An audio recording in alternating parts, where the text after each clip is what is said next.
Pakar Hukum Tata Negara Zaidal Arifin Mokhtar merespon usulan Forum Purnawirawan TNI soal pencopotan Wakil Presiden Gibran Rakebuming Raka. Dirinya menjelaskan usulan tersebut bisa terwujud dengan merujuk pasal 7A dan 7B Undang-Undang Dasar 1945. Ia menegaskan pentingnya membaca pasal-pasal tersebut untuk memahami syarat dan mekanisme pemberhentian seorang wakil presiden. Dikutip dari Tribun Jakarta, hal itu disampaikan Zaidal pada Senin 28 April 2025. Menurutnya terdapat 3 syarat dasar pemakzulan Gibran dari jabatan wakil presiden. Hal itu terkait administrasi, pelanggaran hukum, dan perbuatan tercela. Sementara itu, Zaidal menjelaskan bahwa pemakzulan dimulai dari kesepakatan DPR dilanjutkan dengan pengujian di Mahkamah Konstitusi dan keputusan akhir di MPR. Ia menyebutkan bahwa isu jasa Gibran yang sempat kontroversial bisa jadi salah satu alasan untuk memulai proses tersebut. Selain itu, isu Fufu Fafa yang juga berkaitan dengan Gibran dinilai dapat memenuhi syarat perbuatan tercela jika terbukti benar. Di sisi lain, pakar hukum itu juga mengingatkan pelaporan kepada KPK soal dugaan pelanggaran pidana yang bisa menjadi bukti dalam proses pemakzulan. Menurut Zaidal, Gibran kemungkinan mengikuti Pilpres 2024 dengan cara yang melanggar konstitusi. Meski demikian, dirinya menegaskan bahwa proses pemakzulan tidak boleh merusak konstitusi. Sekarang agak lain ya, ada yang pendidikannya tidak jelas jadi pemimpin, ada menteri yang dapat gelar profesor tapi tidak sesuai kaidah akademis, ada yang dapat gelar profesor dari kampus abal-abal jadi utusan khusus, ada YouTuber jadi staf sus dan lain-lain. Kasihan daripada rakyat yang di bawah. Dulu saya seleksi para menteri dengan ketat. Saya lihat ijazah mereka asli nggak. Yang ijazahnya palsu atau beli sudah pasti saya singkirkan. Ini parah nih. Ini parah nih.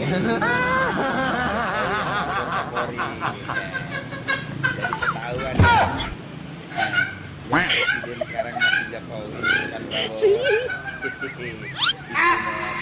Ini parah nih. Ini parah nih. nanti ketemu titik terangnya. Presiden sekarang adalah Jokowi bukan Prabowo. Prabowo sebagai boneka, Jokowi 3 periode. Ini parah nih. Ini parah nih. Ini parah nih. Ada udang di proyek. Mata ke pintu Pak Kapolri. Orang-orang yang bikin rusuh itu. Ini parah nih. Maafin aja tuh. Iya keren. Gue suka di negara acak-acak begini nih. Suka banget gue negara kayak gini. Padahal yang bikin rusuh siapa, yang mau ditangkap siapa. Masalahnya kan simpel Pak. Kenapa harus panjang-panjang, harus Kapolri segala. Akuin aja udah, ya kan. Bukti-bukti udah jelas. Masa iya alumni UGM bahasa Inggrisnya kayak gitu. Malu gua sama bener. UGM lagi mau gali kuburannya sendiri. Isu itu kan sudah beredar luas bahwa yang menukangi jasa palsu ini adalah Pratikno, ya kan? Itu isu beredar luas, ya kan? Jadi saya kira kalau kemudian sebagai kompensasi, ya kan, Pratikno dikasih jabatan menteri 2 periode di zaman Jokowi sebagai Mensesnek dan sekarang ini sebagai Menko di kabinet Prabowo ini.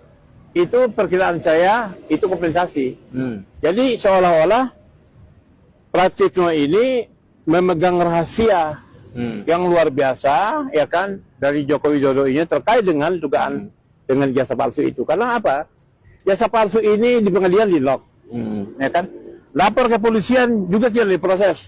Ya waktu itu kan Egy dan teman-teman saya kalau tidak ikut melaporkan ke ke Barreskrim juga.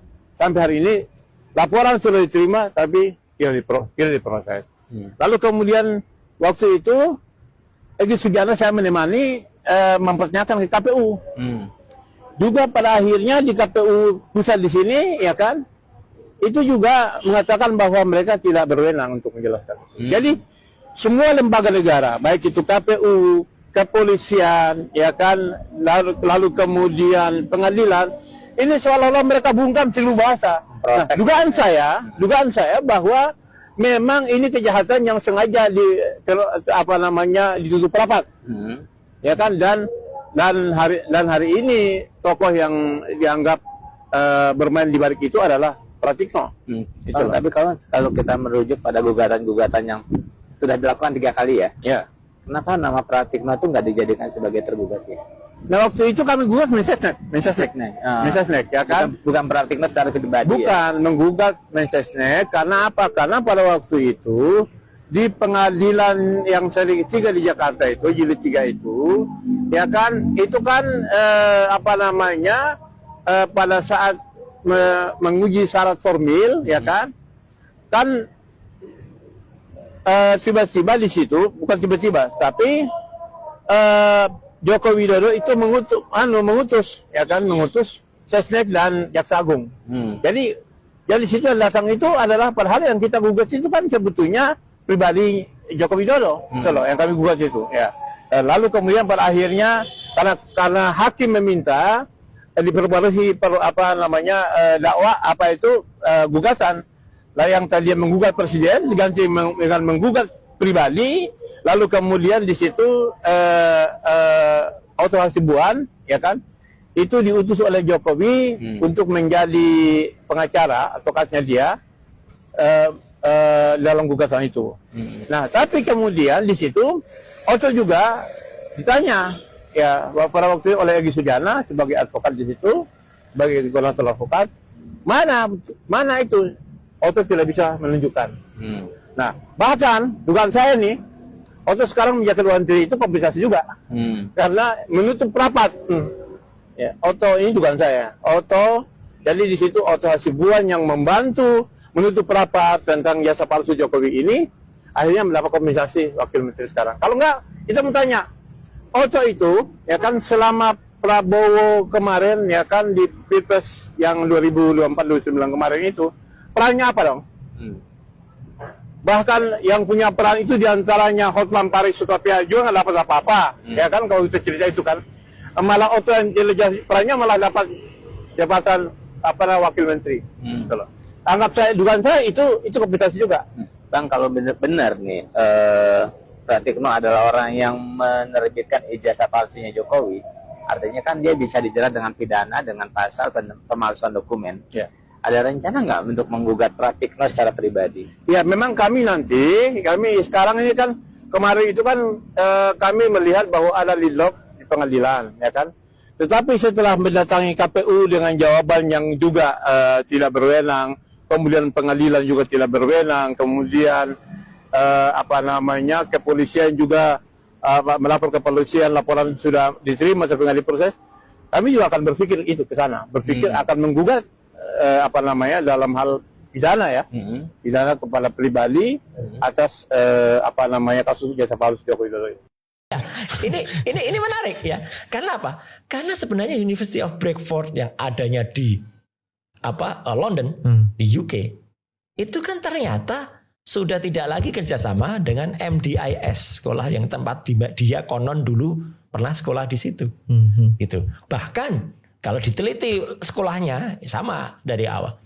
SMA-nya itu pun bermasalah juga, mulai dari SMA Santo Yosef yang hanya 2 tahun, masuk ke SMK Kristen di Solo yang hanya 2 tahun, kemudian dia lari ke Singapura, kemudian dia masuk, tiba-tiba ada ijazah University of Bradford tadi, ya, bahkan dia sempat nyebut waktu itu di CV-nya, masih ada dulu di pemerintah Kota Solo, ya, katanya dia menempuh S2 di UTS, University Technology of Sydney, dan setelah kita kejar ke sana, ya, dan ada bukti.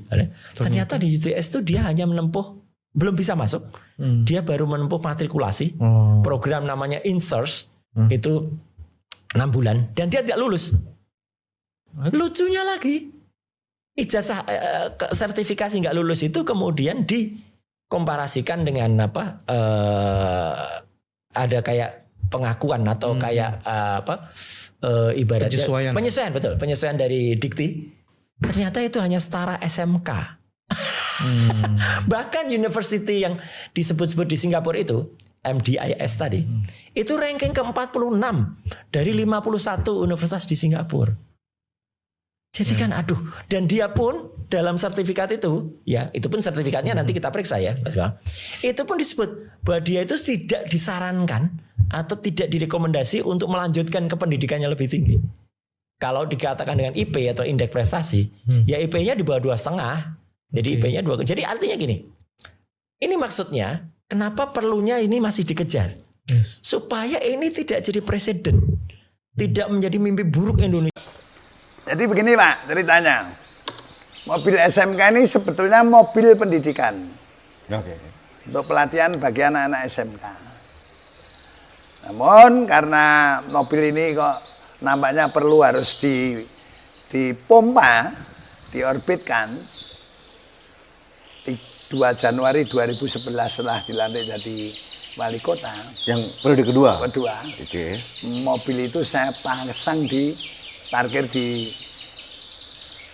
balai kota, upacara. Tunggu dulu Pak, yang mengangkat ini Pak Jokowi atau Pak Rudi? Saya yang suruh parkirkan di sana.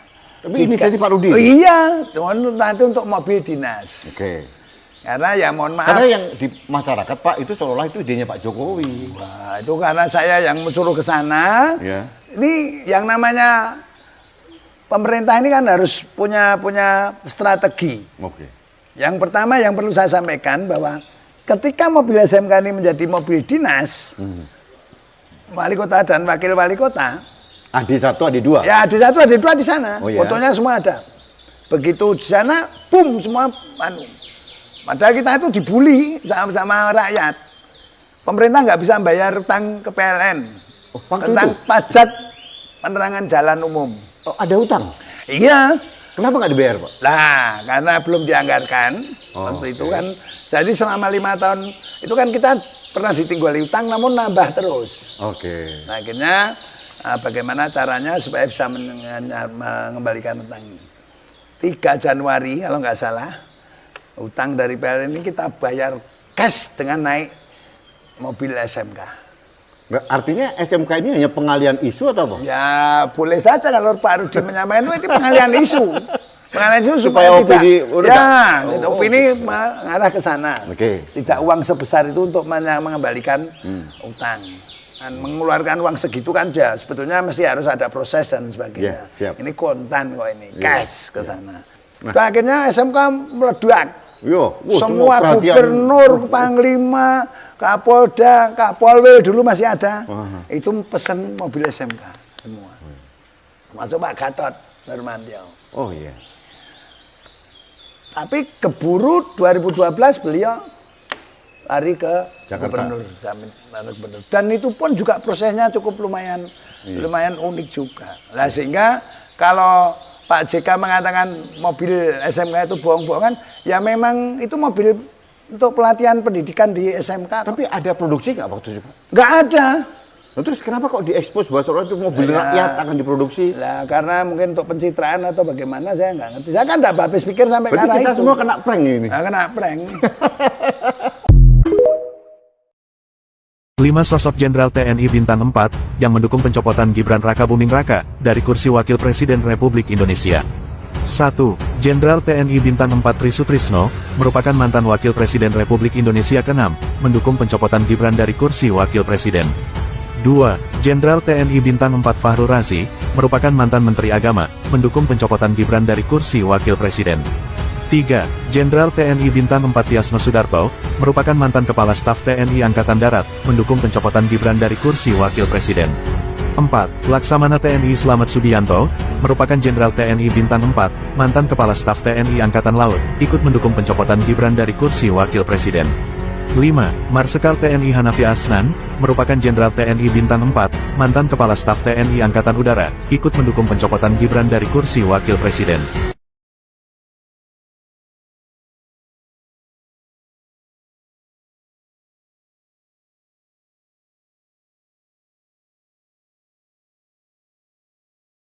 Dari semua isi tuntutan Forum Purnawirawan TNI, tidak ada yang lebih menyentak publik selain satu hal, desakan agar Gibran Rakabuming Raka dicopot dari kursi wakil presiden.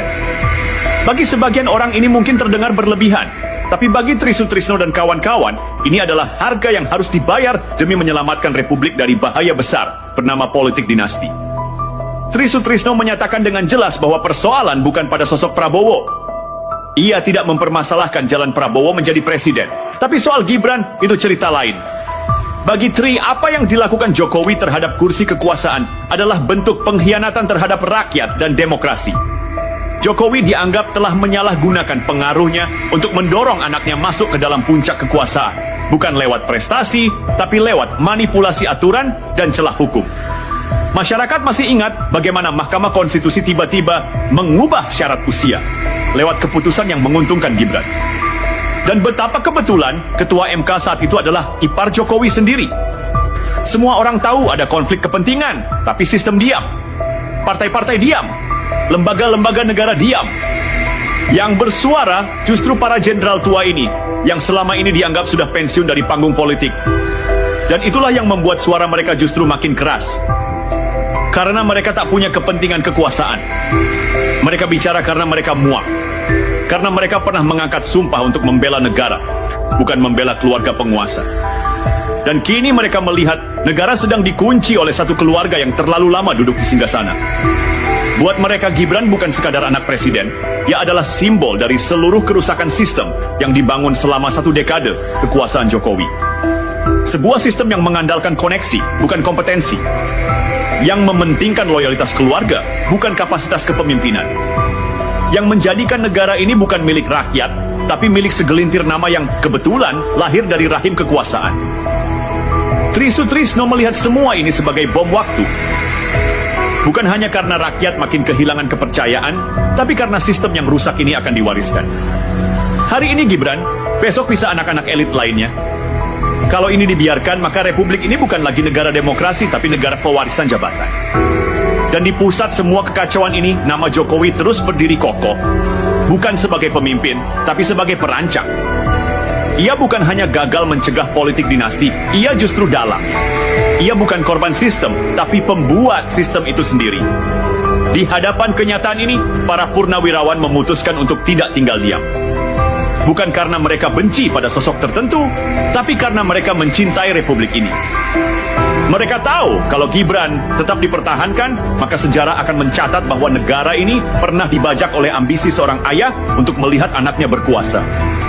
Dan bagi mereka, itu adalah... Ini untuk kalian para pengkhianat, manusia-manusia brengsek yang ada di negara ini, yang ada di pemerintahan, di DPR RI, eksekutif, di daerah, bahkan aparat penegak hukum, terlebih paling banyak menjadi pengkhianat.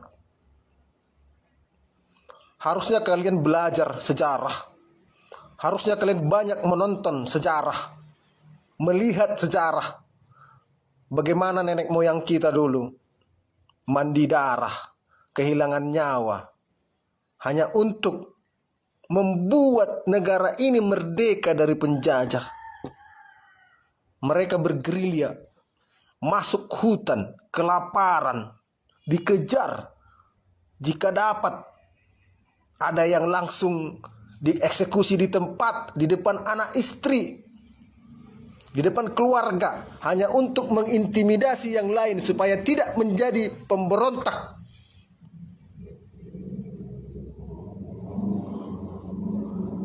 Kalian tidak membaca sejarah bagaimana kejadian di Aceh, bagaimana kejadian di Sumatera Utara, bagaimana kejadian di Sumatera Barat, Palembang, Riau.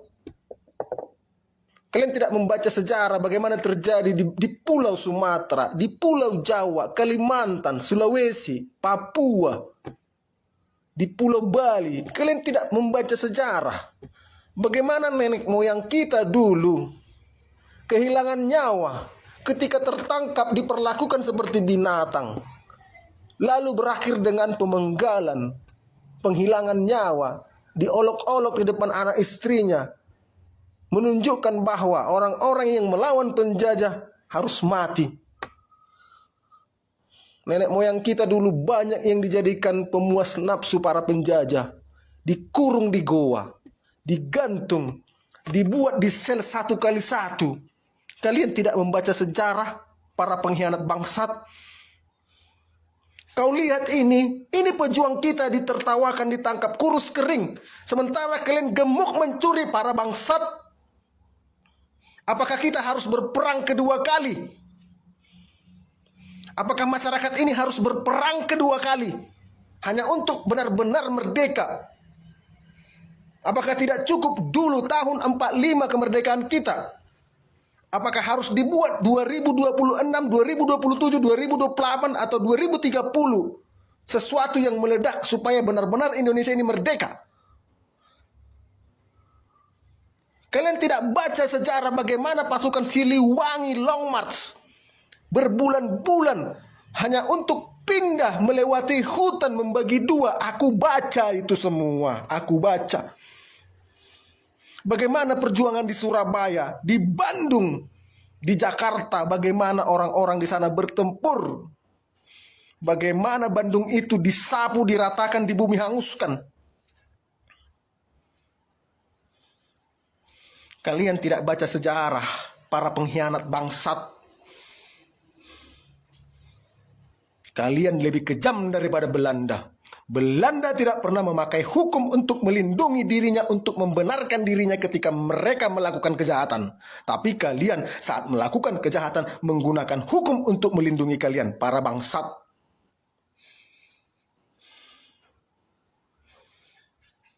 Apakah kita harus berperang sekali lagi? Ini pertanyaan. Buat Indonesia, berpikirlah. Jangan sampai panci ini meledak setelah mendidih di level yang sangat panas. Kau lihat ini, pejuang kita kurus kering, ditertawakan, diperlakukan seperti binatang. Dan ini berujung dengan eksekusi.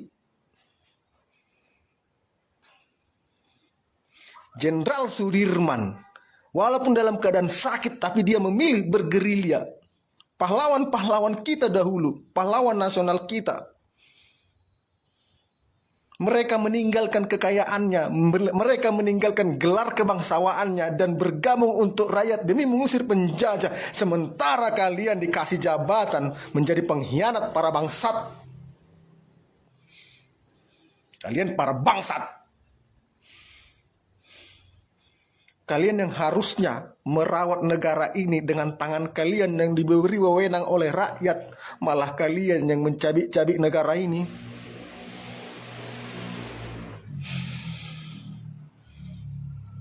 Belajar kalian sejarah. Kalian lihat gedung Lawang Sewu itu. Banyak di situ tempat penyiksaan. Kalian lihat goa-goa Jepang itu. Banyak di situ tempat penyiksaan. Pergi kalian ke sana para bangsat. Lihat itu.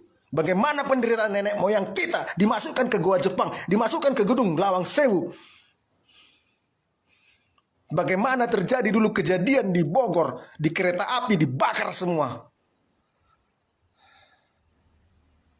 Bagaimana dulu kejadian saat pertama sekali Jepang masuk ke Kalimantan Timur, ke Balikpapan. Bagaimana Jepang menghanguskan di sana. Bagaimana dulu pertempuran di Biak. Aku baca semua itu.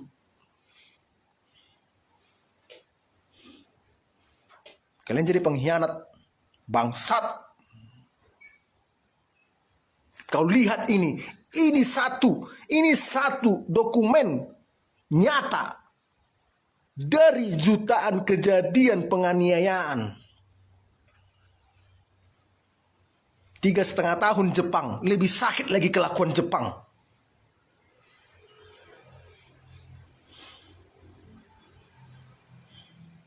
Kalian para pengkhianat.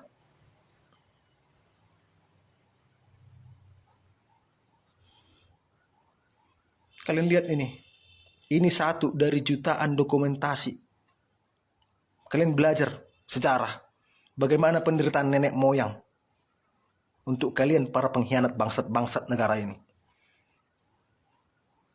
karma akan datang kepada anak cucumu. Ingat, Tuhanmu akan mengadilimu di akhir zaman.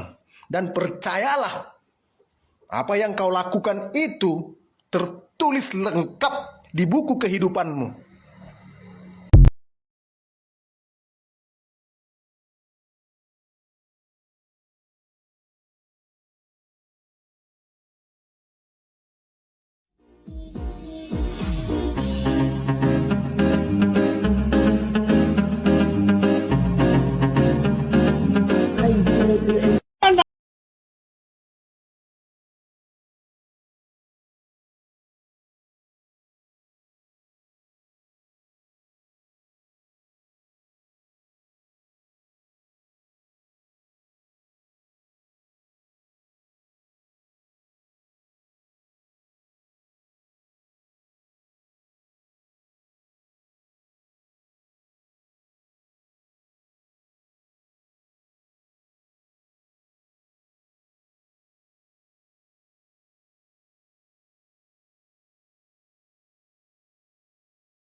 Datang lagi panggil Balura, Pak BPN dari kepolisian dampingi sidang lapangan ke Kabupaten Kota semua.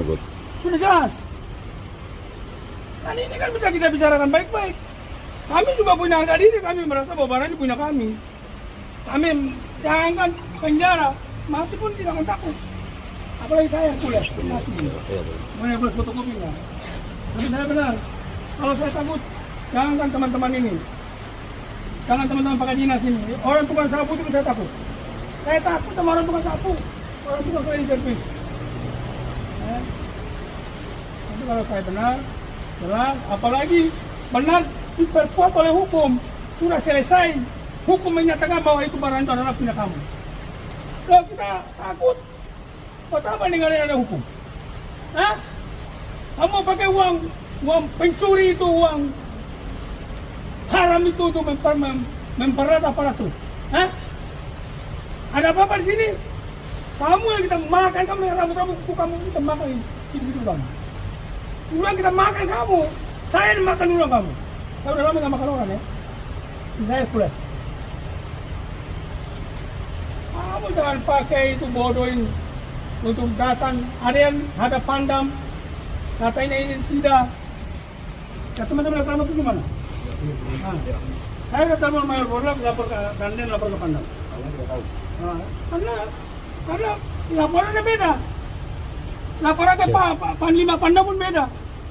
Katanya ini bukan di dalam sita pengadilan. Dan datang lagi panggil Balura, Pak BPN dari kepolisian dampingi sidang lapangan ke Kabupaten Kota semua. Sudah jelas. Dan ini kan bisa kita bicarakan baik-baik. Kami juga punya harga diri, kami merasa bahwa barang ini punya kami. Kami jangan penjara, mati pun tidak akan takut. Apalagi saya yang kuliah, mati. Mana plus fotokopinya. Tapi saya benar, kalau saya takut, jangan teman-teman ini. Jangan teman-teman pakai dinas ini. Orang tukang sapu itu saya takut. Saya takut sama orang tukang sapu. Orang tukang cleaning service. Tapi kalau saya benar, jelas, apalagi benar diperkuat oleh hukum. Sudah selesai. Hukum menyatakan bahwa itu barang itu adalah punya kamu. Kalau kita takut, buat apa ninggalin ada hukum? Hah? Kamu pakai uang pencuri itu, uang haram itu untuk mempererat aparatur. Hah? Ada apa-apa di sini?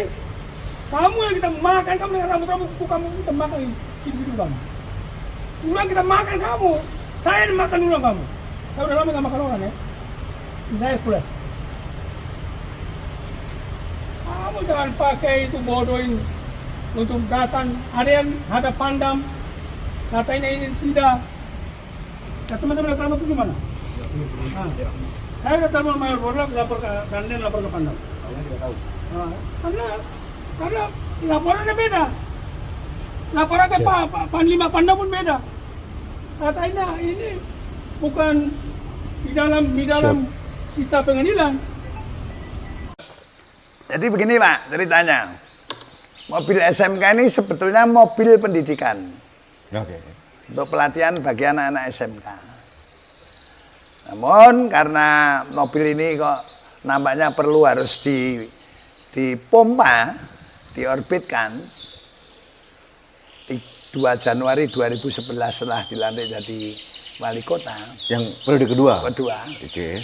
Mobil itu saya pasang di parkir di balai kota, upacara. Tunggu dulu Pak. Yang mengangkat ini Pak Jokowi atau Pak Rudi? Saya yang suruh parkirkan di sana. Tapi inisiatif Pak Rudi? Oh, iya, nanti untuk mobil dinas. Oke. Karena ya mohon maaf. Karena yang di masyarakat Pak itu seolah-olah itu idenya Pak Jokowi. Wah, itu karena saya yang suruh ke sana. Ya. Ini yang namanya pemerintah ini kan harus punya strategi. Oke. Yang pertama yang perlu saya sampaikan bahwa ketika mobil SMK ini menjadi mobil dinas, wali kota dan wakil wali kota, AD1, AD2. ya AD1, AD2 di sana, Oh, ya. fotonya semua ada. Begitu di sana, boom, semua padahal kita itu dibully sama rakyat. Pemerintah nggak bisa bayar utang ke PLN tentang pajak penerangan jalan umum. Oh, ada utang? Iya. Kenapa nggak dibayar Pak? Nah, karena belum dianggarkan waktu itu kan. Jadi selama 5 tahun itu kan kita pernah ditinggali utang, namun nambah terus. Oke. Nah, akhirnya bagaimana caranya supaya bisa mengembalikan utang ini. 3 Januari kalau nggak salah, utang dari PLN ini kita bayar cash dengan naik mobil SMK. Artinya SMK ini hanya pengalian isu atau apa? Ya boleh saja kalau Pak Rudi menyampaikan itu pengalian isu. Pengalian isu supaya opini, opini mengarah ke sana. Oke. Tidak uang sebesar itu untuk mengembalikan utang. Dan mengeluarkan uang segitu kan ya sebetulnya mesti harus ada proses dan sebagainya. Yeah, siap. Ini kontan kok ini, cash ke sana. Nah. Akhirnya SMK meledak. Yo, Semua gubernur, panglima, Kapolda, Kapolwil dulu masih ada. Itu pesen mobil SMK semua. Masuk Pak Gatot Nurmantio. Oh iya. Tapi keburu 2012 beliau lari ke Jakarta. gubernur. Dan itu pun juga prosesnya cukup lumayan unik juga. Nah, sehingga kalau Pak JK mengatakan mobil SMK itu bohong-bohongan, ya memang itu mobil untuk pelatihan pendidikan di SMK. Tapi ada produksi nggak waktu itu Pak? Nggak ada. Nah, terus kenapa kok diekspos bahwa seolah itu mobil rakyat akan diproduksi? Lah karena mungkin untuk pencitraan atau bagaimana saya nggak ngerti. Saya kan nggak habis pikir sampai Berarti karena kita itu. semua kena prank ini. Nah, kena prank. 5 sosok Jenderal TNI Bintang 4 yang mendukung pencopotan Gibran Rakabuming Raka dari kursi Wakil Presiden Republik Indonesia. 1. Jenderal TNI Bintang 4 Trisutrisno, merupakan mantan Wakil Presiden Republik Indonesia ke-6, mendukung pencopotan Gibran dari kursi Wakil Presiden. 2. Jenderal TNI Bintang 4 Fahru Razi, merupakan mantan Menteri Agama, mendukung pencopotan Gibran dari kursi Wakil Presiden. 3. Jenderal TNI Bintang 4 Tiasno Sudarto, merupakan mantan Kepala Staf TNI Angkatan Darat, mendukung pencopotan Gibran dari kursi Wakil Presiden. 4. Laksamana TNI Slamet Subianto, merupakan Jenderal TNI Bintang 4, mantan Kepala Staf TNI Angkatan Laut, ikut mendukung pencopotan Gibran dari kursi Wakil Presiden. 5. Marsikal TNI Hanafi Asnan, merupakan Jenderal TNI Bintang 4, mantan Kepala Staf TNI Angkatan Udara, ikut mendukung pencopotan Gibran dari kursi Wakil Presiden.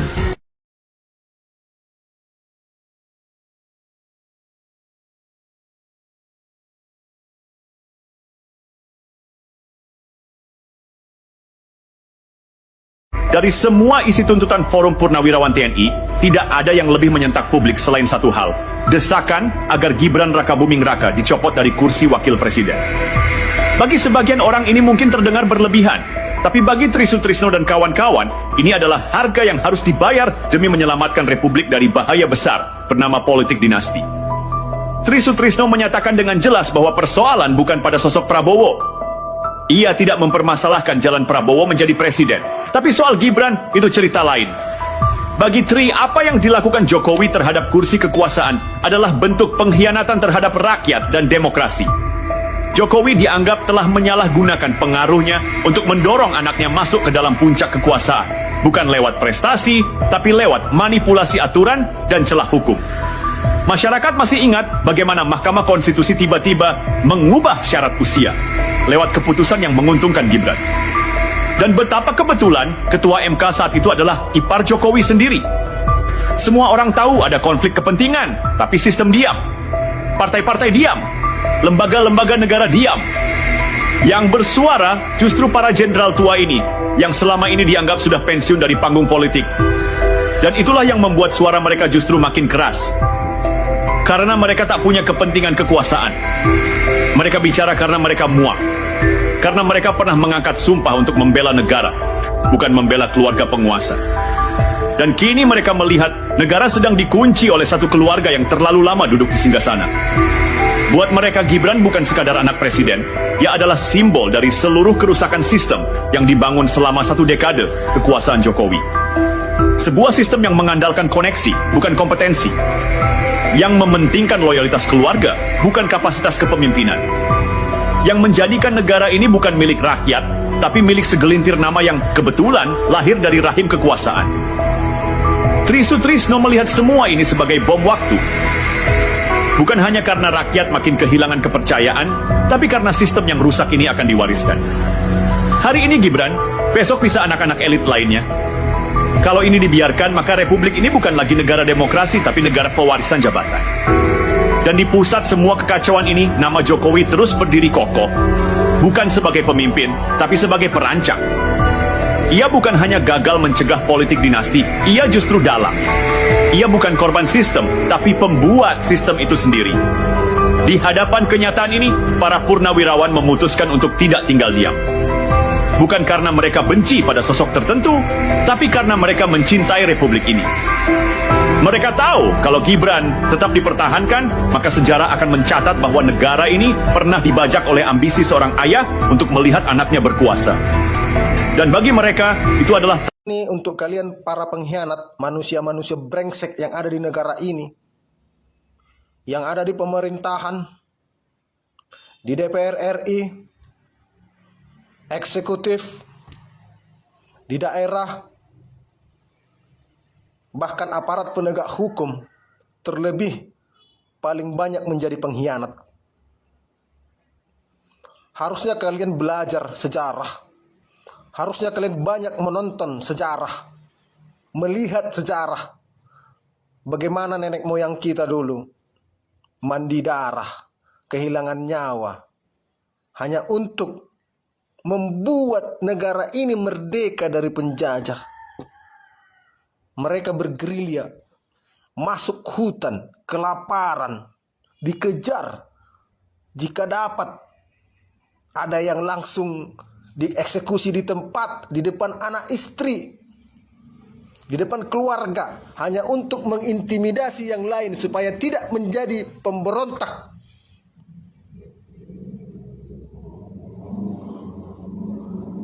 Kalian tidak membaca sejarah bagaimana kejadian di Aceh, bagaimana kejadian di Sumatera Utara, bagaimana kejadian di Sumatera Barat, Palembang, Riau. Kalian tidak membaca sejarah bagaimana terjadi di Pulau Sumatera, di Pulau Jawa, Kalimantan, Sulawesi, Papua, di Pulau Bali. Kalian tidak membaca sejarah bagaimana nenek moyang kita dulu kehilangan nyawa ketika tertangkap, diperlakukan seperti binatang, lalu berakhir dengan pemenggalan, penghilangan nyawa, diolok-olok di depan anak istrinya, menunjukkan bahwa orang-orang yang melawan penjajah harus mati.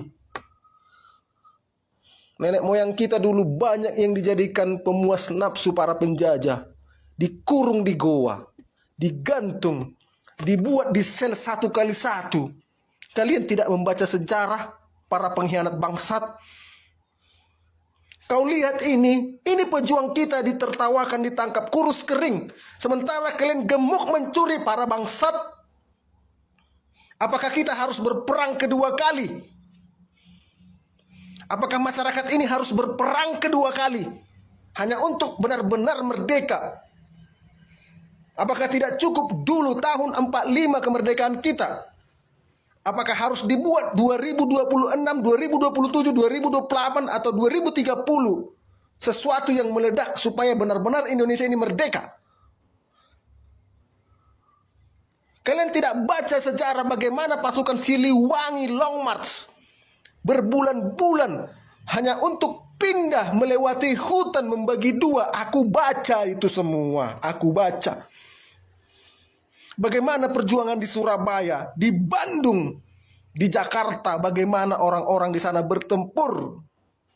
Bagaimana Bandung itu disapu, diratakan, di bumi hanguskan. Kalian tidak baca sejarah para pengkhianat bangsat. Kalian lebih kejam daripada Belanda. Belanda tidak pernah memakai hukum untuk melindungi dirinya, untuk membenarkan dirinya ketika mereka melakukan kejahatan. Tapi kalian saat melakukan kejahatan menggunakan hukum untuk melindungi kalian, para bangsat.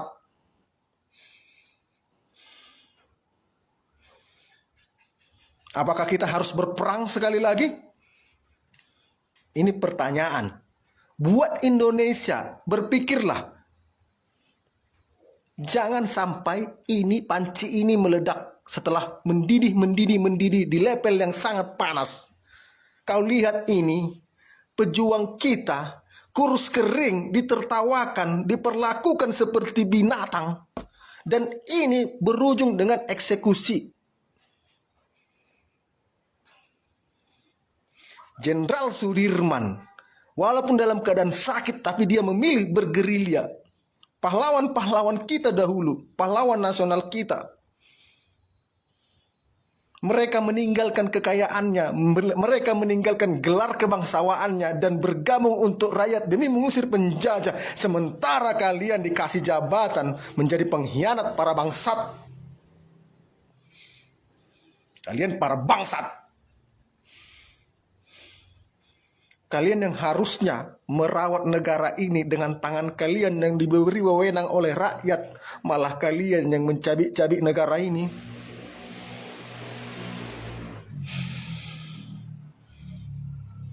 Belajar kalian sejarah.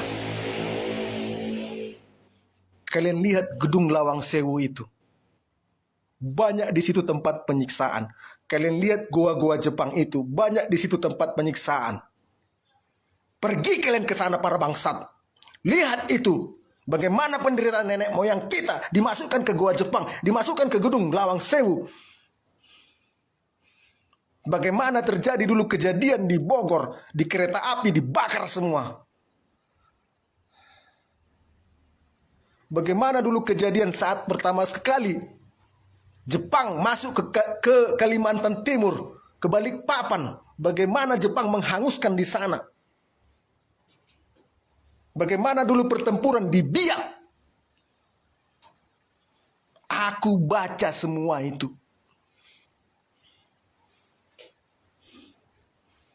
Kalian jadi pengkhianat, bangsat.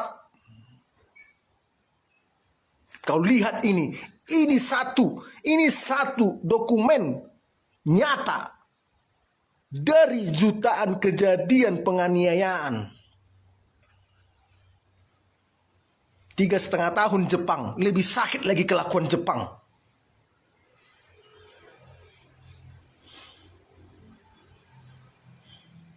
Kalian para pengkhianat.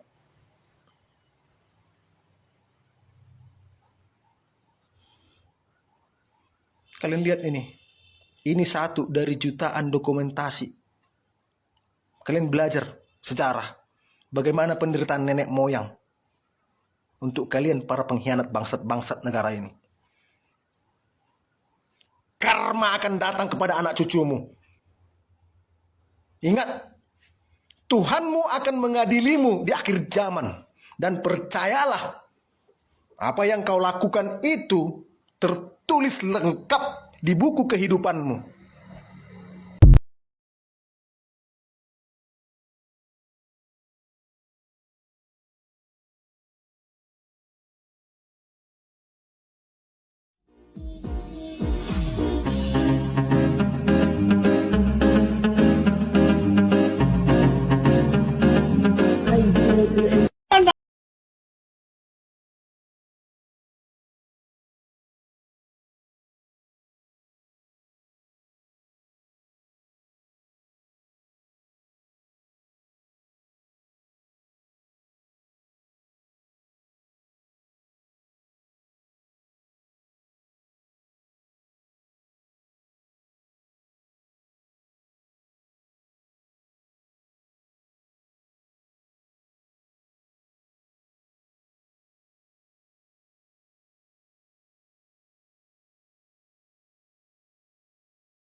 datang lagi panggil Balura, Pak BPN dari kepolisian dampingi sidang lapangan udah kasih batas semua.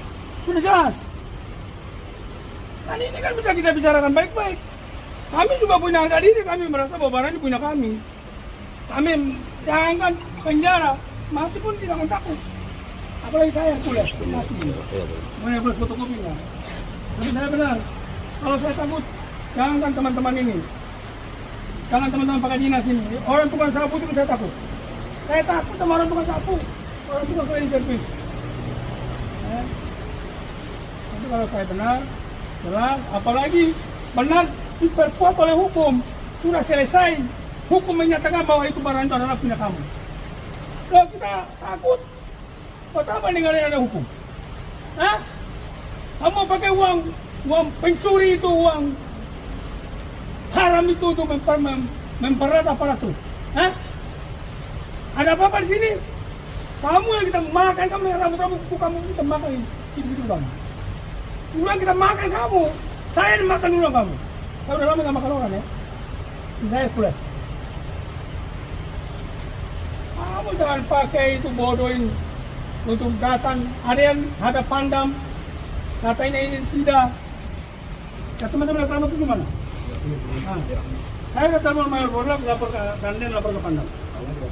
Nah, karena laporannya beda. Laporan ke Panglima Pandang pun beda. Katanya ini bukan di dalam sita pengadilan. Kan datang lagi panggil Balura, Pak BPN dari kepolisian dampingi sidang lapangan udah kasih batas semua. Sudah jelas. Dan ini kan bisa kita bicarakan baik-baik. Kami juga punya harga diri, kami merasa bahwa barang ini punya kami. Kami jangan penjara, mati pun tidak akan takut. Apalagi saya yang kuliah, mati. Mana plus fotokopinya. Tapi saya benar, kalau saya takut, jangan teman-teman ini. Jangan teman-teman pakai dinas ini. Orang tukang sapu itu saya takut. Saya takut sama orang tukang sapu. Orang tukang cleaning service. Tapi kalau saya benar, jelas, apalagi benar diperkuat oleh hukum. Sudah selesai. Hukum menyatakan bahwa itu barang itu adalah punya kamu. Kalau kita takut, buat apa ninggalin ada hukum? Hah?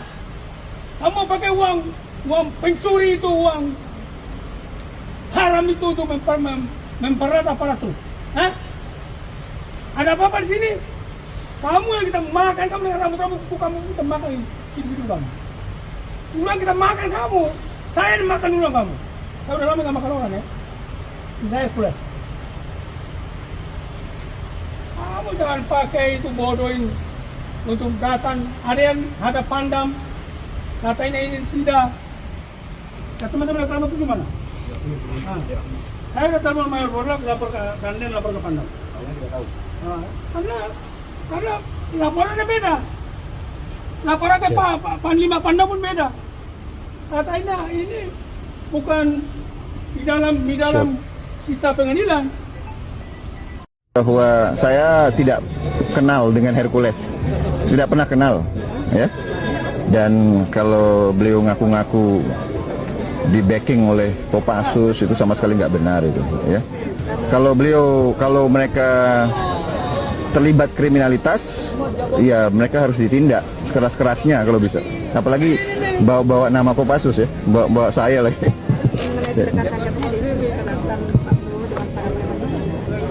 Preman di mana? Preman. Oh itu jelas fitnah itu. Saya paling anti preman. Saya kira preman paling takut sama saya kira. Ya kan? Tidak benar. Fitnah itu.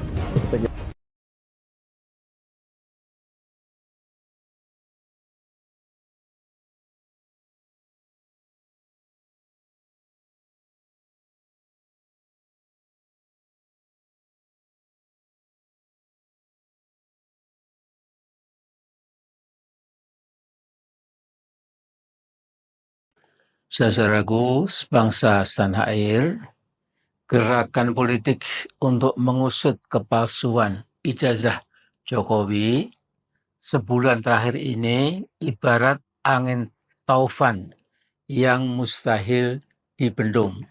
Namun ada sejumlah orang yang secara mata gelap menghujat gerakan spontan yang makin meluas itu untuk membawa Jokowi ke ranah pengadilan. Nah, mereka ternak Jokowi itu umumnya kalah argumen, kalah metode analisa, dan kalah kausalitas ilmiahnya. Ketika Jokowi menyatakan bahwa yang mendalilkan harus membuktikan, pernyataan itu jadi bumerang. Kekuatan intelektual sekaligus kekuatan politik yang dimiliki oleh para penggugat kepalsuan ijazah Jokowi begitu convincing dan domineering dibandingkan dengan kekuatan para ternak Jokowi. Demikian meyakinkan dan demikian mendominasi, ya. Nah, saya selain guru besar UGM juga pernah menjadi ketua Majelis Wali Amanat UGM selama 5 tahun antara tahun 2007 sampai 2012. Saya menyatakan bahwa sebagai ketua MBA UGM, saya memiliki kenangan manis tersendiri dalam hidup saya. Selama saya menjadi ketua MBA, tidak ada gejolak dan konflik di UGM. Pengganti saya adalah Profesor Dr. Sofyan Effendi, sahabat karib saya. Karena Pak Sofyan jadi ketua MBA seusai jabatannya sebagai rektor UGM, saya menyatakan bahwa Profesor Sofyan Effendi tepat sekali jadi ketua MBA. Beliau sudah paham sekali alif ba ta atau ABCD-nya UGM. Jadi dalam kutipan berita jakarta1.com pada 12 April 2025, Profesor Sofyan minta klarifikasi soal ijazah Jokowi. Banyak inkonsistensi yang belum terjawab. Ini saya quote, kata beliau, berbagai kejanggalan dan inkonsistensi masih terus muncul dan UGM belum menunjukkan keberanian untuk menjawabnya secara jujur. Nah, sekarang ini sebagian dari para penggugat tentang kepalsuan ijazah Jokowi adalah alumni UGM yang ikut malu berat mengapa kampus UGM jadi berantakan citranya di bawah kepemimpinan rektor yang sekarang yang sudah diperalat oleh bekas Presiden Jokowi. Bahkan besok pagi 15 April, itu sang rektor menghindari pertemuan dengan para intelektual yang sebagian adalah juga alumni UGM sendiri. Yang malu berat ya, melihat UGM jadi alas kaki permainan politik Jokowi atau Mulyono. Nah, Dr. Resmond Hasibuan Sianipar itu ahli digital forensik. Dr. Roy Suryo ahli telematika. Dr. Tifa, Dr. Refli Harun, dan lain-lain adalah sebagian alumni UGM yang malu dengan tingkah pola politik Jokowi yang menghina UGM, bahkan menghina kemampuan berpikir rakyat Indonesia pada umumnya. Secara objektif, saya melihat Jokowi makin terpojok. Seseorang yang sudah berada di pojok lebih mudah untuk ditangkap dan diseret ke pengadilan. Tidak ada gunanya Jokowi membentuk tim ahli hukum untuk memukul balik upaya Dr. Resmond dan puluhan tokoh lainnya untuk menegakkan kebenaran dan kejujuran. Dr. Resmond bahkan menyatakan teror yang dia alami yang berupa perusakan mobilnya hanyalah teror para pengecut, teror recehan, kata beliau, ya, yang makin memantapkan langkahnya untuk membongkar kepalsuan ijazah Jokowi. Nah, sejak 3 tahun lalu saya sudah mengusulkan supaya Jokowi tunjukkan ijazah dari SD, SMP, dan SMA, dan memang tidak ada. Dia nggak punya. Kalau ada tentu palsu semuanya. Ya. Makanya nggak berani. Dan sekarang ijazah S1 dari Fakultas Kehutanan UGM terbukti juga tidak ada. Yang dimiliki Jokowi ijazah oplosan, ijazah abal-abal yang menyedihkan sekaligus menggelikan. Nah, Jokowi kini menghadapi dilema dan saya yakin memang tidak ada jalan keluarnya. Saya jadi ingat tembang Jawa yang diajarkan guru bahasa Jawa saya di sekolah rakyat dulu di tahun 1950-an, yaitu tembang Jawa bernama tembang kembang jagung. Di antara liriknya berbunyi, metik kembang suko dicaoske Kanjeng Rama, maju kowe tatu, mundur kowe ajur, jokno sak balamu, ora wedi sudukanmu, iki lho Dodo Satrio, iki lho Dodo Janaka. Jadi saripati tembang itu adalah senjata pihak yang membela kesalahan dan kebohongan sejatinya tumpul melawan senjata mereka yang membela kebenaran dan kejujuran. Nah, Mas Jokowi, saya tetap berharap semoga Allah masih berkenan menunjukkan Anda jalan yang lurus, yaitu jalan mereka yang telah diberi nikmat, bukan jalan mereka yang dimurkai dan yang sesat. Itu ayat 6 dan 7 surat Al-Fatihah. Ya. Cuma berhentilah berbohong dan menipu rakyat sendiri. Saya heran Anda sudah jatuh, masih tertimpa tangga. Sekarang ada beberapa orang yang menggugat Anda telah membohongi rakyat lewat dagelan mobil SMK. Mobil yang ternyata gaib, ya tidak ada. Hanya ada dalam angan-angan belaka. Entah apalagi skandal yang akan menerpa Anda, Mas Jokowi, dan keluarga Anda, saya tidak tahu ya, tapi bertobatlah Mas Jokowi. Pikiran Anda saya duga keras adalah bagaimana membuat Presiden Prabowo gagal supaya si anak haram konstitusi bisa nongol jadi presidenan. Itu impian yang nggak masuk akal ya. Tetapi dengan Pak Prabowo dan Bu Megawati sudah bergandengan tangan, ya, join hands, posisi Anda semakin rapuh. Kelompok ternak Anda juga pasti berpikir pragmatis. Anda tidak mungkin dapat memecahkan dilema yang Anda hadapi, sehingga saya katakan maju kowe tatu, mundur kowe ajur. Ya. Jadi kaum ternak Mukidi atau kaum ternak Pak Jokowi tidak bakal terus-terusan mendukungnya karena besar kemungkinan Pak Jokowi akan terus nyungsep dan proses penyungsepan itu akan berproses lebih cepat pasal 15 dan 16 April tahun ini, insya Allah. Nah, jadi ini ya nasihat saya kepada saudara Jokowi, tapi tentu dia tidak akan mendengar. Sudah tutup telinga.